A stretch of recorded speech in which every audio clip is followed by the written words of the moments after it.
Well, welcome back to the Renngineering YouTube and podcast, and welcome to another episode of Your Porsche Stories. This car, I saw this car in London back in 2021, I think it was, in Old Bond Street in London, and stumbled over it and couldn't get enough. Somehow I've ended up getting to know Alex Nash that owns this car, and he very kindly spent some time with me at the first Renngineering Cars and Coffee this year, 2023, and let me talk to him all about his journey with this car and his other car that's currently in build. So stay tuned for that. And this is Your Porsche Stories for Renngineering, the YouTube and podcast.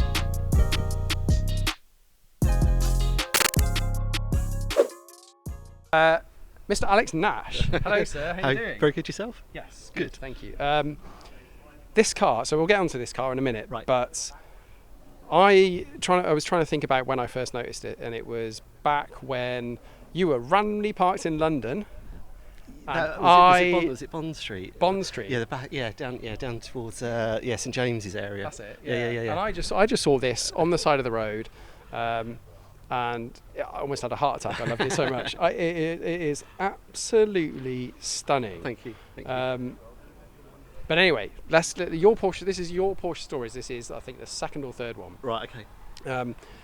All of Your Porsche Stories is taking somebody back to the start of their car buying, car career. Right. But, let's learn a little bit about you first. So your first, what's your first car kind of inspired memory? Like, where did that come from? I think with the Porsches, my mum brought me like a Le Mans Sky Electric set as a child, and it obviously had the 911, you know, the G50s, the G50s, G30s. Don't know. Yeah, anyway, so I had the whale tail, and there's like a black car and a silver car, and I think I was probably about 6, I think, and that was, for me, that was the thing, just the whole shape. And how old were you then? You were probably 6 or 7, I think. Really? Yeah, Right. so probably 82, something like that. Right. Okay. So 82, 83. So that's 6 or 7. Yeah. Did this continue? Did that love of cars continue? I Or think love it's- of I think Porsche it's- continue then? Or? Yeah, I think it's always continued. You know, just the appreciation of just vehicles, really. And Yeah. but it's not until we get like later on in life, you can achieve what you want to achieve, really. And I also think, you know, with the Top Gun, you know, Kenny McGillis and the Speedster, that was just like an iconic, and I think it was probably. Was it 86, 85? Yeah, so that was like the first year of like secondary school, I think that came out. So yeah, it's I mean, it was an iconic film, right? Yeah. And that kind of that Speedster coming around, like That's a bit of an oversteer, That's you know, it, and parking yeah. up, and it was all very showy. But yeah, I could totally get why. And so you kind of naturally got to this love of this shape, this kind of model from that, or is there? Yeah, I think it was really. Yeah, I think it was. You know, is it form over function or function over form? Yeah. So. Yeah. But this wasn't your. I mean, these weren't your first because you got more than one. We'll get to that. Yeah. But this wasn't your first, right? Or was it? No. What Porsche? Yeah. Yeah, no, that is my first. Really? Yeah. Wow. So. Okay. So we are naturally getting to this then. Yeah. So what came first? This or the other one? This one. This one. This right. one. Okay. This one came first. And I'm right in saying that this wasn't in this condition when you bought it, right? Yeah, it was. Yeah. It was. Yeah. Right. It Okay. was. So let's wind the clock back then. You Okay. talk me through. So. How did you become aware of this car? Where was it? Is it in the UK? Was it abroad? Where was it? So yeah, it was on the internet, and actually not far from here, in Hampshire. Right. And it was sold at Salon Prevry, I think, back in 2013. And the previous owner lived in New Zealand, and he had it in Winchester. What was it? Yeah, he had it in Winchester, and he had to release it to buy an Aston Martin that he had his eye on. So was it advertised, or was it? yeah, it was advertised on Car and Classic. Right. Okay. So, but kind of like under the radar, I think, Yeah, a little yeah. bit. So. And then So- you just got in touch with the guy and said, that looks ace. Yeah, well, I went down I haven't there. got a Porsche yet, and why not start at the top? I went down there and said, you know, these are the figures I'm, thinking about. And obviously they made the phone call to the guy out in New Zealand, and we done a deal. So Really? yeah. And you never met the guy? No, I never met the guy. Wow. No. So did you know much about his use of the car and like? uh, Because this can't be original paint or anything. no. Originally it was red. Oh, was it? Right. Okay. So it was restored back in 2009. Right. Right. Yeah, so I purchased it as is, and I've just had the engine rebuilt about 18 months ago. Right. Okay. So Okay. And for those, including me in this as well, Yeah. for those that don't know what is this exact car? What is it? So it's a 1959, obviously Porsche 356A. Yeah. So you had like the T1s, which were earlier, which were just a little bit more rounded, and then this is a T2.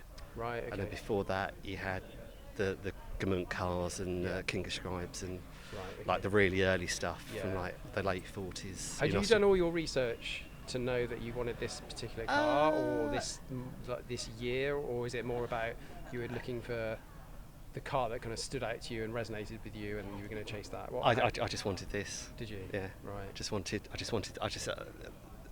It's one of those things, you know, if you've got like a design background, you know, I'm Yeah. very much in design and everything. It's just a timeless classic. It's a bit like a Gibson Les Paul. It is. You know, for me, Yeah, it's. What you want is a Les Paul that's painted in the same colour with like a really reddish rosewood fretboard or something. Yeah. Really cool. So we got the paint colour is Fashion grey. fashion grey. Yeah, which original P-car colour or Yeah. So it's like a 53 colour. 53. Right. So the guy that restored it obviously didn't want it to go red, so right. But it looks amazing. he as put it this is. colour on it. So And then the interior colour originally was red leather. Oh, cool. Okay. Yeah. Right. So it's red and red but leather. you didn't have the interior trim No, yourself. That it was was- done by it was all done. previous guy. Yeah. So Wicked. yeah. Amazing. So the engine, you had it rebuilt 18 months ago. Yep. Was it, because it's in, I mean, we'll get some shots in a sec, but it was in just normal working condition, but not that special? Or? No, it just needed some stuff doing to it, and it's Right. like, if you're going to do it, just go wholeheartedly and just Yeah. And just you did. just do it, Because do it once and do it right. And, yeah. and what I like about it is it's, it all feels right. It's not too, there's not too much like random chrome and, you know, like you kept it. Is it basically as it should be? Is there anything you've done that's not? No, it's got bigger heads on it and bigger valves Right. just to keep up with, well, just a bit more. So it's actually got something. Yeah, of oomph, you know, so it cruises at 70 happily, right? happily, you know, and I've gone over 100 in it, but obviously she's an old girl. It's just She like, is, you know. You're kind of like apologising as you do. Yeah, It's yeah, okay, yeah, I'll bring you yeah. back down, don't worry. And what I love about this, and obviously we've been getting to know each other a bit over the last few months, Yeah. but you use this car. I do. This is not a show queen, right? This is not Not trailer trailered. queen. How long? It's been what? So 3 hours to get here or something like that, isn't it? yesterday. So Yeah. you know, a few stops en route. You know, Yeah. Goodwood and a couple of other bits. Yeah. 'Cause obviously that's down, you know, my neck of the woods. But I went on the 356 International in Munich back in May. So there's like 15 cars that left Harwich to the Hook of Holland, and then we took like 3 days to get down to Munich. Right. All 356s, and then so the International was in Munich. That was like a 2-day event over a weekend, and then I headed south to Austria and Gmund, Mate, where it first started, and then came Right. over the Grossglockner, which was open that day. It was the first day because obviously it was still snow-capped Can mountains. I get some pictures off you, and I'll Yeah, chuck some yeah, pictures yeah. in now of some of that tour. Yeah, Um, but yeah, literally and it was go- all right. It was like enjoyable, absolutely not stunning. stressful. Not stressful at all. Wow. Not stressful at all. Amazing. It's just and then 2,000 miles, give or take a few. So. Yeah. But yeah, wow. you know, I've been to Amsterdam in it, to Zandvoort, the Zandvoort Historic last year, and then went down to Dijon as well, the Dijon Prenoir. Wow. But yeah, it's been to the And, Cotswolds. and that's the plan, right? Is to just keep using it. well, yeah, it's just all year round. not winter, obviously, because Yeah. it does get cruddy and everything like Yeah. that. It's so the salt's a nightmare, right? yeah, So, I have taken. Yeah, I took it to Bicester for the Porsche thing at Christmas, yeah. and did get caught out in the snow on the way back, which Right. was a bit Twitchy. hairy. Yeah. Yeah. Because 'Cause the last it's thing like want to you do is touch brake the traction brakes, and you've got no well, way you've got of nothing, controlling it. literally nothing. Yeah. It's just like, you know, being on On being on skates, Yeah, ice yeah, skates. yeah. So. Cool. Okay, so that's this car. We've already got some nice B-roll, so you'll see some of that now. Let's talk about the other one.